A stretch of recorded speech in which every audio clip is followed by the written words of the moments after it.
d'abord, on sait très bien que, avec la permission d'Hachem, on sait très bien qu'aujourd'hui, on est dans les préparations de Matan Torah, et j'ai toujours expliqué, j'ai toujours dit que la préparation de Matan Torah, c'est pas uniquement à Matan Torah, mais la préparation de Matan Torah, c'est tout le temps. D'ailleurs, chaque matin, lorsqu'on se lève, on dit Baruch Ata Hashem Elokeinu melech haolam asher qiddashanu b'tzedakanu al divrei Torah. Chaque jour qu'on se lève, on fait la bracha sur les paroles de la Torah. Ça veut dire qu'on sait très bien que pour étudier la Torah, il faut une préparation. Et la préparation pour étudier la Torah, c'est la bracha, bénir. Donc, tout le temps, étudier la Torah, c'est pour l'étudier, il faut se préparer. Sur ce, il y avait, comment il s'appelle, il y avait le Ktsot HaHoshel, un grand tzaddik, qu'il était un grand tzaddik. Lui, chaque matin, avant qu'il commence à étudier la Torah, toujours, il s'assoit, il pleure, il dit à Hachem, qui suis-je pour étudier la Torah? Qui suis-je? Et c'est après qu'il a, en plus, il se disait à lui, il se dit, mais moi je suis rien, quel zérout. Et c'est après qu'il se mettait à l'étude, il disait, bon, c'est la volonté d'Hachem, c'est toi Hachem qui veut que moi j'étudie la Torah, parce que même la Torah c'est les noms d'Hachem, comme la Torah c'est la Kedusha, c'est des paroles de Dieu quand même. Donc c'est de cette manière qu'il se préparait pour étudier la Torah. Et c'est ce que mon Rav, Alav Shalom, Rav Chaim Shmuel Lopian, c'est un grand tzaddik, mon Rav, comme ça il m'a dit sur lui. Donc, même que maintenant, on est à la période de Matan Torah, la période de recevoir la Torah, et on se prépare, le fait qu'on se prépare, c'est depuis Pessah déjà, on fait le Homer. Et la question se pose, quelle est la raison pourquoi il a voulu qu'on fait le Homer? Chaque jour, on compte 1 jour, 2 jours, 3 jours, 4 jours, 5 jours du Homer. Depuis Pessah, on commence à compter. Alors, il y a un midrash qui dit, ça c'est Rabbi Yosef qui le dit, il apporte ce midrash qui dit que Hachem, il nous a donné à calculer le Homer parce qu'il a vu Hachem que les Juifs, ils étaient prêts, ils étaient tellement excités pour recevoir la Torah. Alors, lorsque Hachem il a vu que les Juifs, ils étaient excités pour recevoir la Torah, ils calculaient les jours, quand est-ce qu'ils vont recevoir la Torah. Alors, quand il a dit, puisque c'est comme ça, alors je vais vous donner la possibilité, je vais vous donner une mitzvah que chaque année, avant Pessah, entre Pessah et Shavuot, vous allez calculer les jours. Donc, ça veut dire, d'après ce midrash, qui a fait qu'on fait aujourd'hui Sfirat HaOmer, on compte les jours du Homer jusqu'à Shavuot, parce que c'est les Juifs. Parce que c'est les Juifs qui ont montré l'ambition. Vous savez très bien qu'une femme, avant qu'elle va au mikvé, elle se prépare. Elle compte les jours. Elle compte les 7 jours de pureté. Déjà, elle se prépare. Après, elle compte les 7 jours de pureté. Et après, elle va au mikvé. De même, nous aussi, à Pessah, on se prépare. Et puis, on compte 7 semaines. Comme la femme qui va au mikvé après 7 jours. 7 semaines et c'est là qu'on reçoit la Torah. Mais il faut savoir une chose que Hakadosh Baruch Hu Ishtabach Shemo La'ad, lorsqu'il a vu que le béni Israël Béhémet, il se préparait comme la femme qui se prépare pour enlever sa toum'a, pour enlever son impureté, pour être propre pour son mari. Alors, lorsque Hachem a vu que nous aussi, les hommes, on se préparait chaque jour pour être pur, pour recevoir la Torah, pour être propre, pour recevoir la Torah, quand je nous a donné la mitzvah la mitzvah de compter le Homer. Donc ça veut dire compter le Homer, c'est une préparation pour recevoir la Torah. Même qu'aujourd'hui, on n'a pas le Beth Amikdash, mais on a le fait qu'on compte le Homer, ça nous motive pour montrer à Hachem, voilà, on est excité, on veut la Torah, on compte les jours. Mais il faut savoir une chose, que à l'époque de Beth Amikdash, il y avait des juifs qui n'étaient pas religieux. Et ces juifs-là qui n'étaient pas religieux, eux, ils ont dit que il faut commencer à calculer le Homer après le Shabbat. Ça veut dire que toujours le calcul était faux. D'après nous, on commence à calculer le Homer tout de suite après le premier jour de la fête. Ça veut dire que si c'est Pessah aujourd'hui, alors ce soir, on commence à calculer le Homer. Toujours le deuxième jour de Pessah, on commence à calculer le Homer. Or, les juifs non religieux de l'époque, à l'époque du deuxième temple, eux, ils ont décidé de faire comme la Torah dit.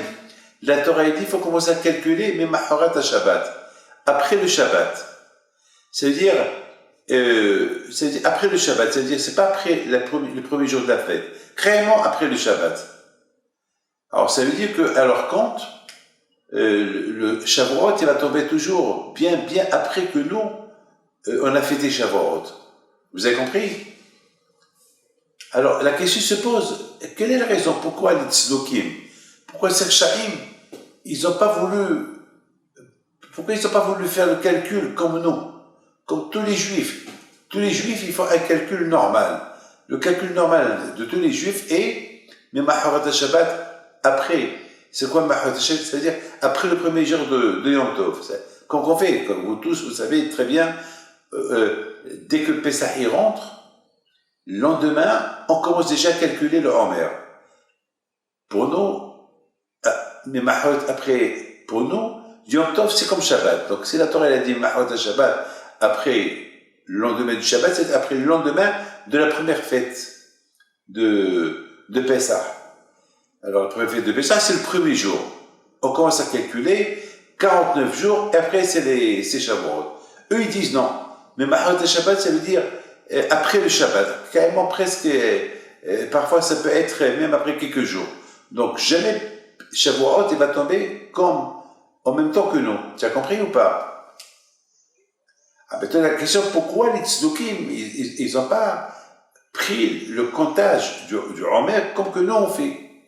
Alors, vous savez que il y a une chose que j'ai vue dans beaucoup un Rav qui il dit une chose extraordinaire. Il dit une chose extraordinaire. Il dit que lorsqu'on compte le Homer à partir du deuxième jour de Pessah jusqu'à Shavuot, ce comptage-là, 1, 2, 3, 4, 5, on compte jusqu'à 49 jours. Et après, c'est Shavuot. Pendant ces jours-là, qu'on compte, il y a comme une préparation, une hitorut chez Orot.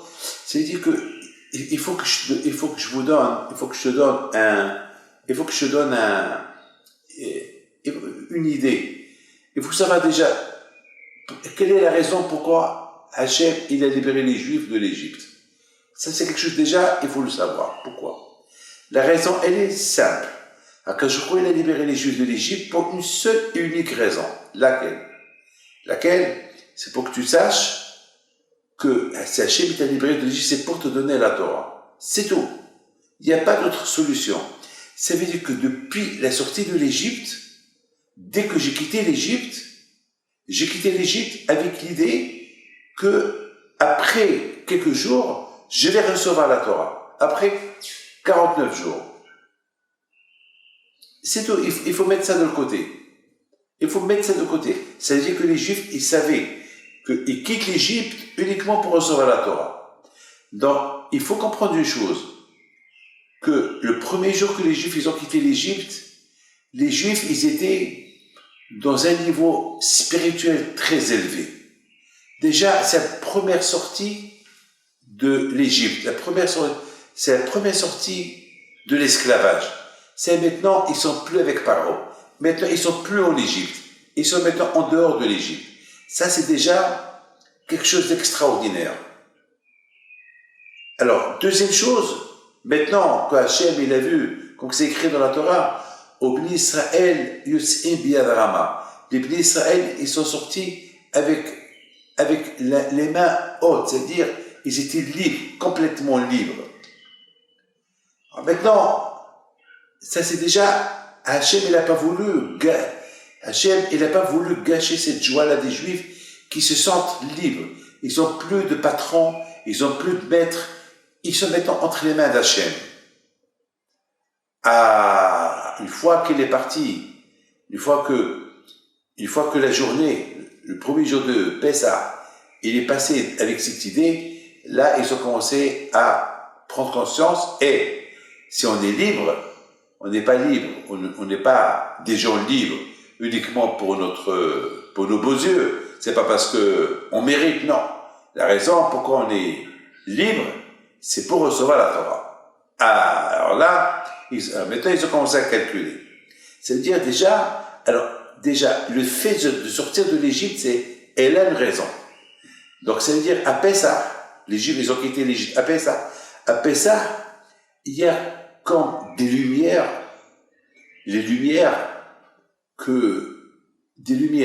ce qu'on appelle des lumières de Pessah.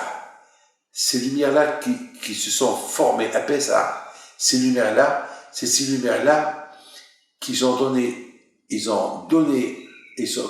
comme on dit, les lumières de Hanouka. Les lumières de Hanouka, ils avaient écoute bien ce que je veux te dire. On dit Nerot Halalo Kodeshem. Les lumières de Hanouka, ils nettoient le cerveau. Ils nettoient toutes les mauvaises idées du cerveau. C'est ce qu'on dit. Nerot Halalo Kodeshem. Les lumières, les bougies de Hanouka, ils sont saints. Moi, je dis de même. Les lumières de, comment ça s'appelle? Parce qu'on dit que lorsque les Juifs, ils ont quitté l'Égypte la veille de sortir de l'Égypte, ils ont, la nuit où il y a eu Bakat Vechorot, la nuit où tous les premiers-nés sont morts, Akadosh Baruch Hu, il est descendu du ciel en Égypte. Il y avait une grande lumière en Égypte. Jusqu'à que la nuit est devenue un jour. La nuit est devenue un jour. Vous imaginez ça? En pleine nuit, à minuit, le mois de Nissan, il est devenu jour, comme le jour de juillet-août. Ensoleillé, brillant. Donc, c'est une lumière. C'était toujours la nuit, bien sûr. Mais cette lumière qui est descendue du ciel, elle a éclairé, elle a avalé, elle a fait disparaître l'obscurité. Donc, cette lumière-là, que les Juifs, ils ont vue, on les appelle les lumières qui les ont réveillés, et ces lumières-là, jamais ils pourront les oublier. Am Israël. C'est pour ça qu'on dit Lil Shimorim Hu Hashem. La veille de Pessah, c'est une nuit qu'on ne peut pas oublier, c'est une nuit inoubliable. C'est une nuit que jamais aucun Juif il peut l'oublier. C'est pour ça on dit que chaque Juif, la veille de Pessah, il doit avoir un sentiment comme s'il a quitté l'Égypte. Et Bémet, c'est impossible. Attends, moi je connais pas l'Égypte, moi. J'ai jamais été en Égypte. Comment je peux dire que la veille de Pessah, comme si j'ai quitté l'Égypte? Eh bien justement, chaque année, cette lumière-là de la sortie de l'Égypte, elle se réveille. Et puisqu'elle se réveille, alors chaque Juif croyant, il a une connexion avec elle. Il va se mettre en connexion. Cette lumière-là, elle va se mettre en connexion avec lui. Donc, automatiquement, il va sentir comme s'il a quitté l'Égypte. Mes amis, étant donné que la veille de Pessah, il y a ces lumières-là qui se réveillent dans le cœur de chaque Juif, alors automatiquement le Juif il se met en question. Pourquoi Hachem m'a libéré de l'Égypte? Eh bien, Hachem m'a libéré de l'Égypte uniquement pour une seule raison, pour recevoir la Torah. Ah, maintenant, mes amis, on sait très bien pourquoi malheureusement les tzdukim, les Rechaim, ils n'ont pas voulu que les Juifs ils sentent ces lumières-là. Ils veulent simplement fêter la fête de Pessah comme une fête, fêter la fête de Shavuot comme une fête, puisque c'est écrit dans la Torah. Mais ils n'ont pas voulu rendre cette fête-là de Pessah, connecter Pessah avec Shavuot. C'est-à-dire, le Pessah, c'est pour Shavuot. Pessah, c'est pour recevoir la Torah. Eux, ils ont voulu diviser. Pessah, c'est Pessah. Shavuot, c'est Shavuot. Mais si tu divises ces deux fêtes-là, donc il y a ni Pessah, ni Shavuot. C'est par exemple, on peut pas dire, il y a dimanche et mardi. Il y a le lundi au milieu. Tu peux pas sauter un jour. Si tu sautes un jour, tu as sauté toute la semaine. On peut pas sauter un jour. Donc, c'est ça, mes amis, pourquoi comment ça s'appelle, les tzdukim, les Rechaim de l'époque, ils ont voulu calculer un faux calcul. Pourquoi ils ont voulu calculer un faux calcul entre Pessah et Shavuot pour déstabiliser, pour séparer Pessah de Shavuot. Mais on peut pas séparer Pessah de Shavuot. La preuve, on commence à calculer la sphère, on commence à calculer la Homer à Pessah, et on le termine à Shavuot. C'est-à-dire qu'il y a une connexion, il y a une connexion entre Pessah et Shavuot. Il n'y a pas Shavuot sans Pessah, il n'existe pas, et Pessah sans Shavuot, il n'existe pas. C'est grâce à Pessah qu'il y a, s'il y a Shavuot, c'est parce qu'il y a eu Pessah. C'est eu Pessah parce qu'il y a Shavuot. Mes amis, vous savez que si Hasbi Shalom, les Juifs, ils n'auraient pas commencé à calculer Sfirat HaOmer tout de suite. Après le premier jour de Pessah, les Juifs, ils se seraient refroidis de recevoir la Torah. Le fait qu'ils ont commencé à calculer, alors ça les a chauffés pour recevoir la Torah. Donc automatiquement, ils ont compris que la sortie de l'Égypte, c'est uniquement pour recevoir la Torah. Écoute-moi bien. Lorsque quelqu'un demande au mariage une fille, lorsqu'il demande au mariage, lorsque quelqu'un sort avec une fille, il faut tout de suite qu'il la demande au mariage. S'il la demande pas au mariage, donc rien ne va se passer. À Israël de même, lorsqu'ils ont compris qui est Hachem, ils ont quitté l'Égypte, tout de suite, ils ont demandé à Hachem, on veut la Torah. Ils ont commencé à calculer pour recevoir la Torah. Et je voudrais vous dire une chose,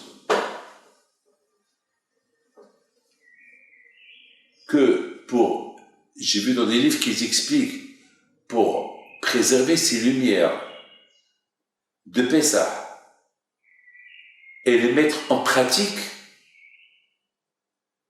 parce qu'il faut en profiter de ces lumières. C'est les lumières de la sortie de l'Égypte. Cette lumière, cette fameuse lumière qui s'est montrée en Égypte la veille de la sortie de l'Égypte. Pour la mettre en pratique, alors tout de suite les Juifs, qu'est-ce qu'ils ont fait? Ils ont commencé à compter leur Homer. Ils ont tout de suite commencé parce que c'est ça le plus important de Matan Torah. Le plus important de Matan Torah, c'est de montrer à Hachem que on veut la Torah. On veut la Torah. Écoutez, vous savez très bien que lorsque on fait une Maseret, on fait une Gemara, on fait du Sion. Tout de suite, on fait du Sion de la Gemara. Et tout de suite, on dit, voilà, on commence maintenant notre Gemara. Parce que c'est ça. On termine un Sion, et tout de suite, on commence une autre. Comme par exemple, lorsqu'on a terminé toute la Torah, Vezot HaBeracha, tout de suite, on commence Bereshit. Et on stagne pas, on va pas s'arrêter, parce que si on s'arrête, on se refroidit. Et exactement c'est ce qui s'est passé avec les Bnei Israël. Dès qu'ils ont quitté le sillon de l'esclavage, tout de suite, après la fin de l'esclavage, tout de suite, ils ont commencé maintenant une date nouvelle, laquelle on se prépare pour recevoir la Torah. Tout de suite, on se prépare pour recevoir la Torah. Vous savez très bien qu'il y a une mitzvah dans le livre de Hinoch, et la Portava, il dit que beaucoup des fois dans la Torah, c'est écrit, il y a beaucoup de mitzvot qu'on fait, Et lorsqu'on les fait, on se rappelle de la sortie de l'Égypte. Beaucoup. Pour Achilat Matzah, on se rappelle de la sortie de l'Égypte. Lorsqu'on brûle le Hametz, on se rappelle de la sortie de l'Égypte. Le Korban Pessah, on se rappelle de la sortie d'Égypte. L'histoire de comment ça s'appelle, de toute la vie de Pessah, on parle de la sortie toujours, on parle de la sortie de l'Égypte, la sortie de l'Égypte. Et Bémet, il y a une question, mon Rav Alav Shalom, il pose une question, il dit, Rabbi Gershon Livman Alav Shalom, il pose une belle question, il dit, mais pourquoi la Torah, elle veut que toujours, chaque mitzvah qu'on fait, Zer, comme la veille du Shabbat, on fait les Kiddush, on dit, Zer, Letziat, Mitzvah, toujours, on se rappelle, par exemple, à la Torah, il te dit, ne fais pas, fais attention avec l'étranger, parce que si tu étais étranger en Égypte. Toujours, la Torah, elle nous rappelle l'Égypte. Même dans Kriyat Shema, on fait Kriyat Shema, on parle de la sortie de l'Égypte. Tout le temps, l'Égypte. Quelle est la raison? Et tout le temps. Bémet. Alors, vous savez qu'est-ce que j'ai dit? Mais j'ai dit, justement, la Torah, elle a raison, que tout le temps, elle parle de la sortie de l'Égypte. Elle a raison, la Torah. Tu sais pourquoi elle a raison, la Torah? Parce que Hachem, il sait qu'on vit dans un monde matériel. Et Hachem, il veut qu'on se rappelle tout le temps que l'unique raison pourquoi on a quitté l'Égypte, c'est pour recevoir la Torah. Et c'est la raison pourquoi tout le temps on doit se rappeler de la sortie de l'Égypte, pour nous mettre en question, pour nous rappeler. C'est pas parce qu'on a des, comment ça s'appelle, on n'a pas de mémoire. Chaque fois, on dirait qu'on n'a pas de mémoire. Non! Bien sûr qu'on a une mémoire, on sait. Mais étant donné que le Tzara, il est très fort, lorsqu'il s'agit de la Torah, le Tzara est très fort. Le Tzara, il veut pas que tu penses à la sortie de l'Égypte. Parce que si tu penses à la sortie de l'Égypte, ça va te donner l'obligation d'étudier la Torah. Parce que tout le but, pourquoi les Juifs ont quitté l'Égypte, c'est pour recevoir la Torah. Et l'ennemi numéro 1 du Tzara, c'est celui qui étudie la Torah. Donc, le Tzara, ça n'arrange pas du tout qu'un homme, il étudie la Torah. Ça ne l'arrange pas du tout. Et c'est la raison pourquoi Hachem, il a été très intelligent avec nous. Il nous a demandé de toujours se rappeler de la sortie de l'Égypte. Fais ça, et Zechel Zet Mitzrayim. Fais cette mitzvah, tout le temps, la Torah, plein de choses dans la Torah. Il y a plein de mitzvot qu'on les fait, et la Torah dit pourquoi il faut les faire.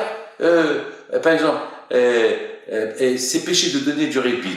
On n'a pas le droit de prêter à quelqu'un de l'argent avec intérêt. Pourquoi? Parce que une fois, tu étais en Égypte et tu étais esclave. Alors un juif Hachem t'a libéré, puisque Hachem t'a libéré, il t'a tout donné. Alors puisque Hachem t'a tout donné, il t'a libéré de l'Égypte, alors il faut pas donner de l'argent avec intérêt à ton frère le juif. Donc, vous voyez que la Torah, il y a beaucoup de mitzvot.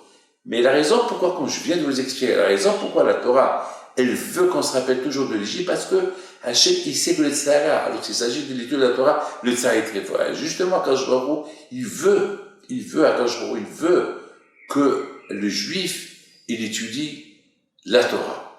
Et pour qu'il étudie la Torah, donc, il faut qu'il se rappelle que le but pourquoi il a quitté l'Égypte, c'est pour étudier la Torah, pour recevoir la Torah. Donc, c'est la raison.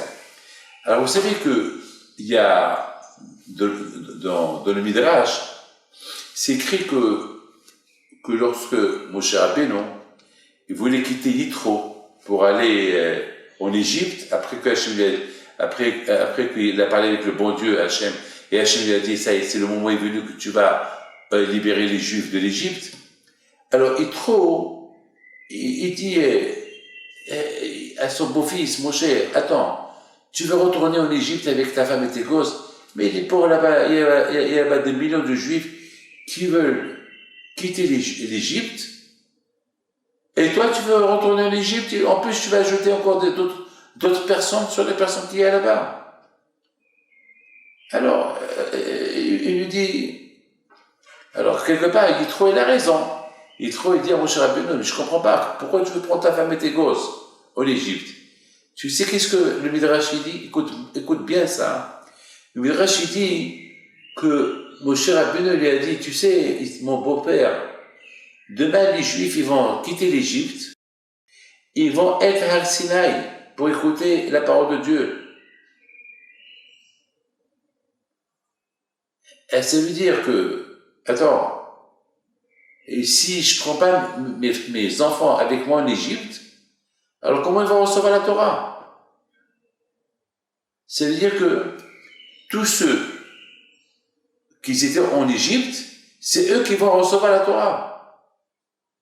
Alors mes enfants, si je ne les prends pas en Égypte, il n'y a que ceux qui vont quitter l'Égypte qui vont recevoir la Torah. Ça veut dire que si je ne prends pas mes enfants en Égypte et les mettre avec la tribu de Shevet Lévi, eh ben, ils ne vont pas recevoir la Torah. Je suis obligé de les prendre en Égypte. Alors, lorsque j'ai vu ce midrash-là, je me suis posé une question. Alors je me suis posé une question. J'ai dit, mais finalement, les enfants de Moshe Rabbeinu, ils ne sont pas partis à la fin en Égypte. Parce qu'il a convaincu Moshe Rabbeinu que ça valait pas la peine de prendre en Égypte Tzipora et ses 2 enfants. Ça vaut pas la peine. Donc Moshe Rabbeinu, il est parti tout seul en Égypte. Il a laissé et c'est après que Yitro, il est venu en Égypte avec Tzipora et ses 2 enfants. Après, je me suis posé une question. J'ai dit, d'après Moshe Rabbeinu, uniquement ceux qui étaient en Égypte, c'est eux qui ont reçu la Torah. Mais alors, ces 2 enfants à lui, ils n'étaient pas en Égypte. Donc comment, à la fin, ils sont venus pour recevoir la Torah? Alors vous savez, ça c'est une belle question que je me suis posée. Mais j'ai vu dans le Sivivot, un livre de Moussard, que lui aussi pose une question. Il dit, comment est-ce possible que la tribu de Lévi, ils ont reçu la Torah? Mais eux là-bas, ils n'étaient pas esclaves. On vient de dire tout à l'heure que uniquement ceux qui étaient esclaves en Égypte, c'est eux qui ont quitté l'Égypte, ils ont reçu la Torah. On a posé 2 questions. Première, c'est la mienne. Alors, comment est-ce possible? Voilà, Gershon et Eliezer, les enfants de Moshe, ils n'étaient pas en Égypte.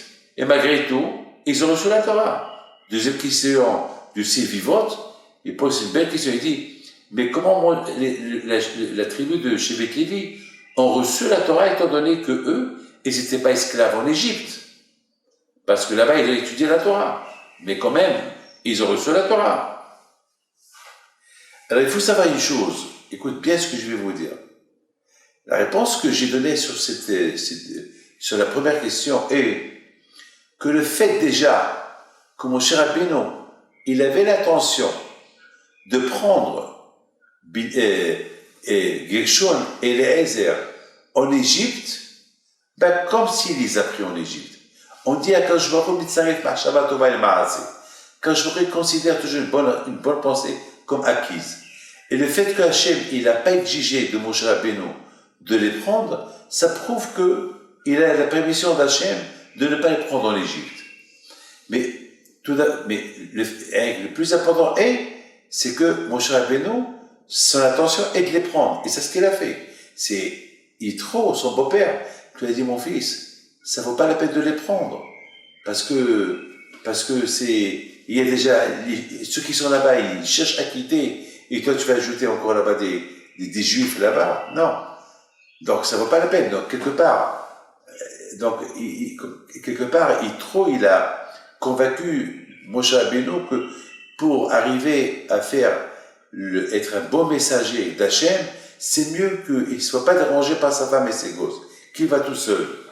Donc lorsque Moshe Rabbeinu l'a accepté, on n'a pas vu qu'Hachem lui a dit non. Mais son intention, c'était de les prendre. Donc comme s'il les a pris, et puis comme s'il les a pris, donc comme s'ils ont quitté l'Égypte, et ils ont reçu la Torah lorsque Hachem a donné la Torah à Israël, et il trouvait l'amener Tzipora et ses 2 enfants. Quant au Shevet Lévi, même qu'ils n'étaient pas esclaves, écoute bien ce que je vais vous dire, c'est vrai, ils n'étaient pas esclaves en Égypte. Et c'est vrai. Et c'est vrai, eux, ils ont quitté l'Égypte Et ils ont reçu la Torah quand même. Alors tout à l'heure, on a dit uniquement ceux qui étaient esclaves, c'est eux qu'ils ont reçu la Torah, parce qu'ils ont calculé le jour qu'ils vont recevoir la Torah. Alors que chez Beth Lévi, eux-mêmes, eux, ils n'étaient pas esclaves en Égypte, et ils ont étudié la Torah en Égypte. Et malgré tout, ils ont encore une fois reçu la Torah de Akadosh Baruch Hu. Et aussi se sont préparés pour la recevoir. Alors que tout à l'heure, on a dit uniquement les ouvriers, les esclaves, ils ont reçu la Torah. Alors que chez Beth Lévi, ils n'étaient pas esclaves. Alors moi, ma réponse, elle est le fait que chez Beth Lévi, ils n'étaient pas en Israël, ils se trouvaient en Égypte, même qu'ils n'étaient pas esclaves, le fait de savoir que leurs frères, ils sont esclaves, ils avaient de la peine pour eux. Et cette peine pour eux qu'ils avaient, comme on a vu Moshe Rabbeinu, même que lui était pas esclave, Moshe Rabbeinu, mais il sortait de travailler avec les Juifs, il avait de la peine pour eux. Alors que je pourrais la considérer comme si les bénis Israël, comme si chez Beth Lévi, ils étaient esclaves en Égypte, et qu'ils ont quitté l'Égypte pour recevoir la Torah. Ça, de là, on apprend à Yisod, d'un machou extraordinaire, que lorsqu'un Kadosh Baruch Hu voit quelqu'un qui a de la peine pour un autre, alors Kadosh Baruch Hu, il lui considère, il lui donne une grande récompense. Et c'est vrai que chez Beth Lévi, ils n'étaient pas esclaves. Et c'est vrai, on a dit uniquement que ceux qui vont quitter l'Égypte, c'est eux qui vont recevoir la Torah, parce qu'ils étaient des esclaves en Égypte. Mais le fait qu'ils avaient de la peine pour leurs frères, qu'ils étaient esclaves, alors que je pourrais la considérer comme si eux-mêmes, ils étaient esclaves en Égypte. Et je voudrais simplement vous dire quelque chose. Tu sais, vous savez, et ça c'est quelque chose d'extraordinaire que je vais vous dire. Vous savez que aujourd'hui, on vit dans une époque que l'influence, elle est énorme.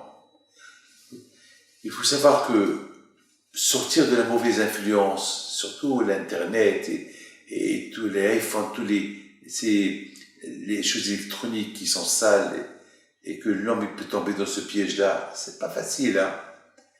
L'influence de la rue, elle est mauvaise, l'influence comme il y a un rave qui l'a dit, malheureusement, on fait tout pour ne pas, par exemple, une famille religieuse. Ils donneront n'importe quelle somme d'argent pour ne pas habiter dans un endroit où ce n'est pas religieux. Imaginez-vous une famille très religieuse, très très religieuse, qui vont s'installer au plein cœur de Paris.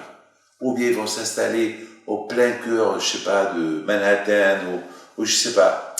Jamais ils vont accepter. Regardez les religieux, ils vont habiter à Borough Park, ils vont habiter à quelque part à Bnei Brak, ou bien à Sheharim, ou Williamsburg, un endroit de...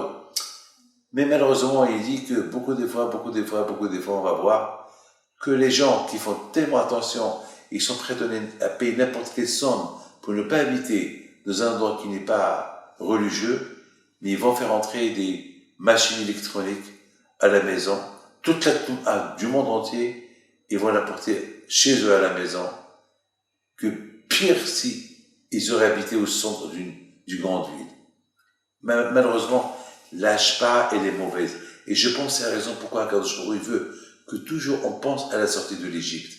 Il faut qu'on pense toujours que nos parents, lorsqu'ils étaient en Égypte, ils étaient à 49 degrés de Thomas. Et c'est grâce à la Torah qu'ils ont reçu, ils se sont purifiés. Et les 49 degrés de Thomas, ça peut être anywhere, n'importe où. L'homme, il peut tomber en un clin d'œil, en une minute. En une minute, l'homme, il peut tomber. Et le danger, il est énorme. Le danger, il est fort. Et c'est la raison pourquoi combien on doit toujours penser à la sortie de l'Égypte. Pour toujours se connecter. Ce que nos parents, ils étaient, et ce qui les a sauvés, c'est la Torah. Et ce qui les a sauvés, c'est la préparation pour recevoir la Torah. Eh bien, nous aussi, là où on est, il faut qu'on a dans la tête qu'on peut tomber, que Dieu préserve. À 49 degrés de Thomas ou plus. Et la seule chose qui peut nous sauver, c'est lorsque on étudie la Torah. Ou bien on se prépare pour étudier la Torah. Et je voudrais simplement terminer avec une belle histoire une très belle histoire que j'ai lue. Une histoire qu'elle est vraiment, elle est super.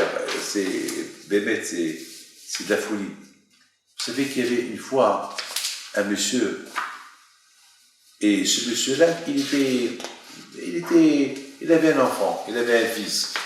Et un jour, son fils, c'est une histoire qui s'est passée en Amérique, hein. Et ce monsieur-là était un boxeur. Et bon, sa vie c'était la boxe.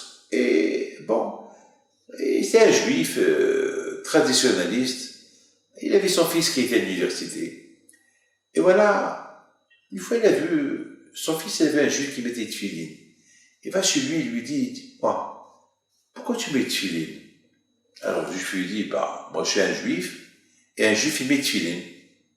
Alors le monsieur il pose une question, il lui dit, moi aussi je suis juif. Mais j'ai jamais mis de tefilin parce que mon père c'est un boxeur. C'est quoi être tefilin? Il dit bon, et tu sais quoi? Moi je connais pas de raison, moi je pose pas de questions. Moi on m'a dit de mettre tefilin, je mets une tefilin, c'est tout. Hein.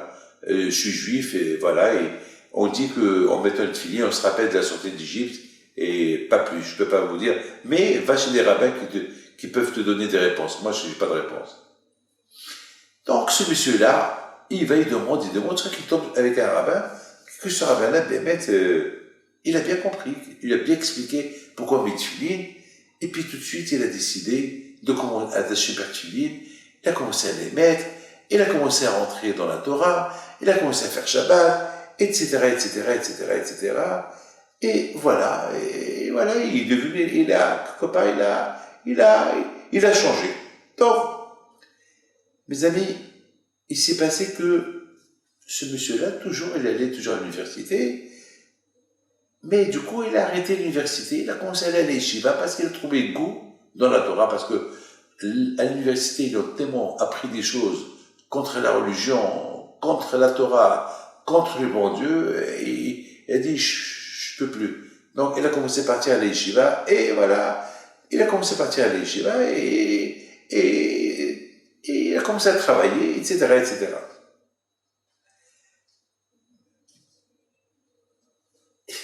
Il s'est passé que, maintenant, ce garçon-là, il a un peu changé.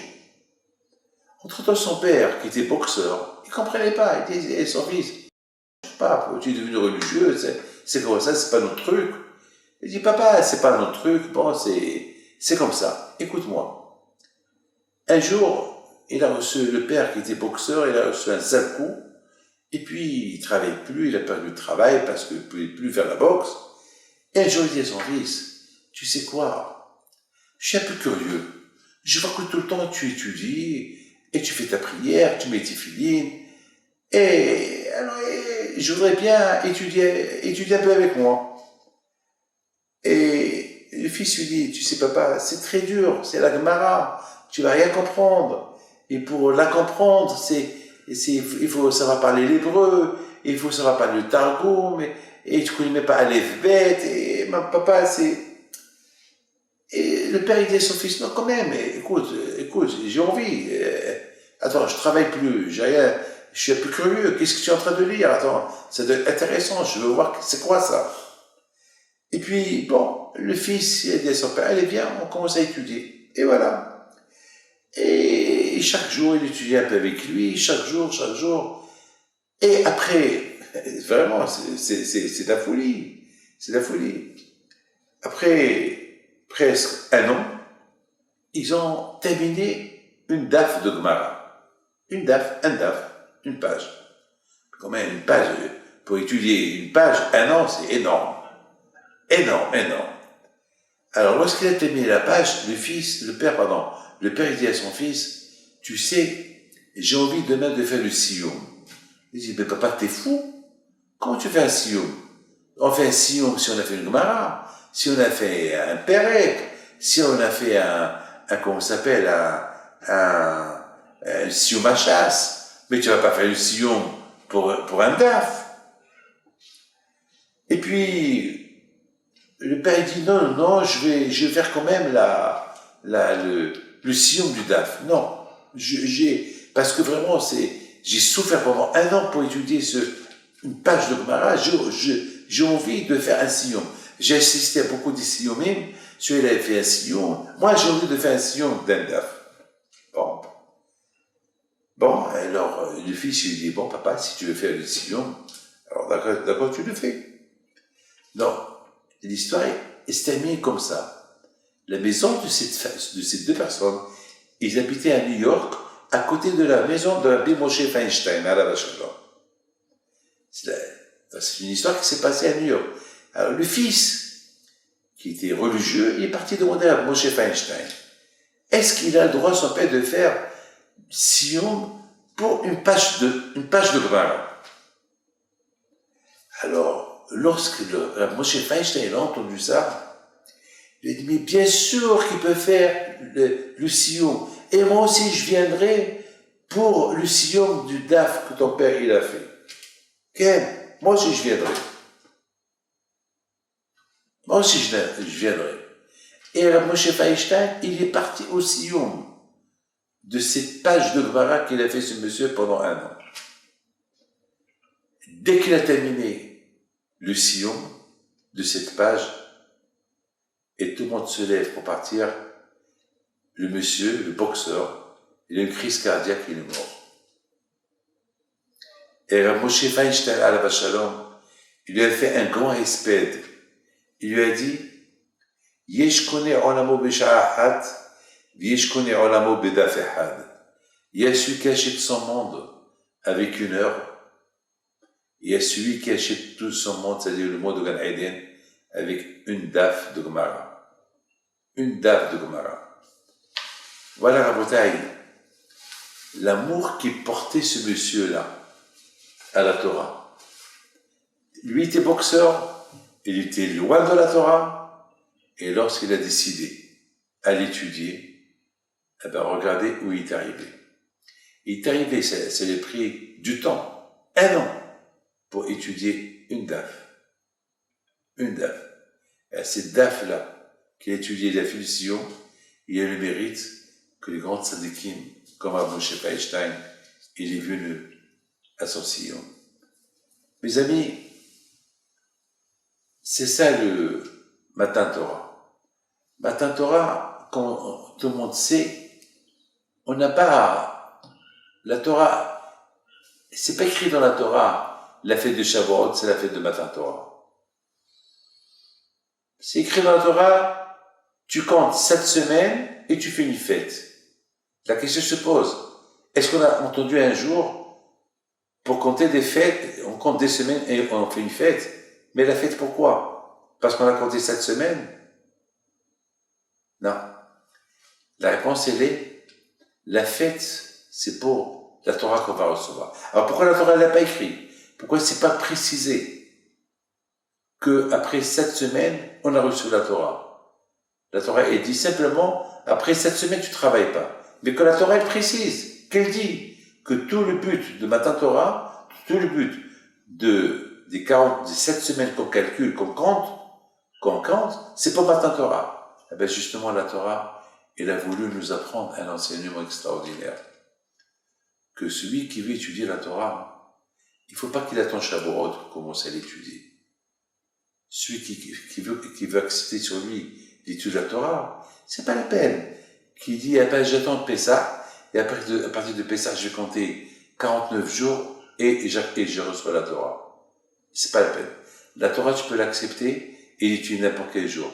La preuve est, et c'est ça le hidouche à moi, de ce cours-là. La preuve est que, étant donné que la Torah te dit chaque jour de se rappeler de la sortie de l'Égypte, automatiquement, pourquoi la Torah, elle te dit de se rappeler de la sortie de l'Égypte? Pour te rappeler que le but de la sortie de l'Égypte, c'est pour étudier la Torah. Alors, si toi, maintenant, aujourd'hui, tu mentionnes dans quel schéma, Ani Hashem, c'est moi Hashem qui t'a libéré de l'Égypte, Ani Hashem et le Kachem Emet, au moment que tu dis et tu mentionnes dans ta bouche que c'est Hashem qui m'a libéré de l'Égypte, donc automatiquement ça t'oblige, tout de suite, à la même heure, à la même seconde, et tu sais pourquoi Hashem il t'a libéré de l'Égypte? Pour étudier la Torah. Donc j'accepte sur toi la Torah, tout de suite. Donc Matan Torah, anytime, n'importe quel moment, any minute, n'importe quelle minute. La Torah, c'est tout le temps. C'est pas lorsque, une fois par an, chaque seconde. Comme ce monsieur-là. Ce monsieur n'a pas attendu Shavuot pour commencer son daf, étudier le daf, et non. Il a vu son fils qui étudie la Torah, et il est tombé amoureux de ce que son fils étudie. Il a supplié son fils, et son fils il a accepté. Et voilà, il a lâché son monde. Voilà mes enfants, comment on se prépare pour Matan Torah. On se prépare pour Matan Torah avec une seule chose. Laquelle? Quand tu veux. Lorsque tu te réveilles le matin, tu vois le soleil, tu peux dire, aujourd'hui, c'est le jour que je vais commencer à étudier la Torah. Ou l'après-midi, ou le soir, ou à n'importe quel moment dans la journée. Non, il n'y a pas de temps, il n'y a pas de temps, il n'y a pas d'horaire. Tu décides quand, n'importe quelle mitzvah que la Torah édite, qu'elle te dit, en faisant cette mitzvah, Zecher, cette mitzvah en souvenir de la sortie d'Égypte, ça te rappelle que le but de la sortie d'Égypte, c'était pour recevoir la Torah. Voilà mon fils.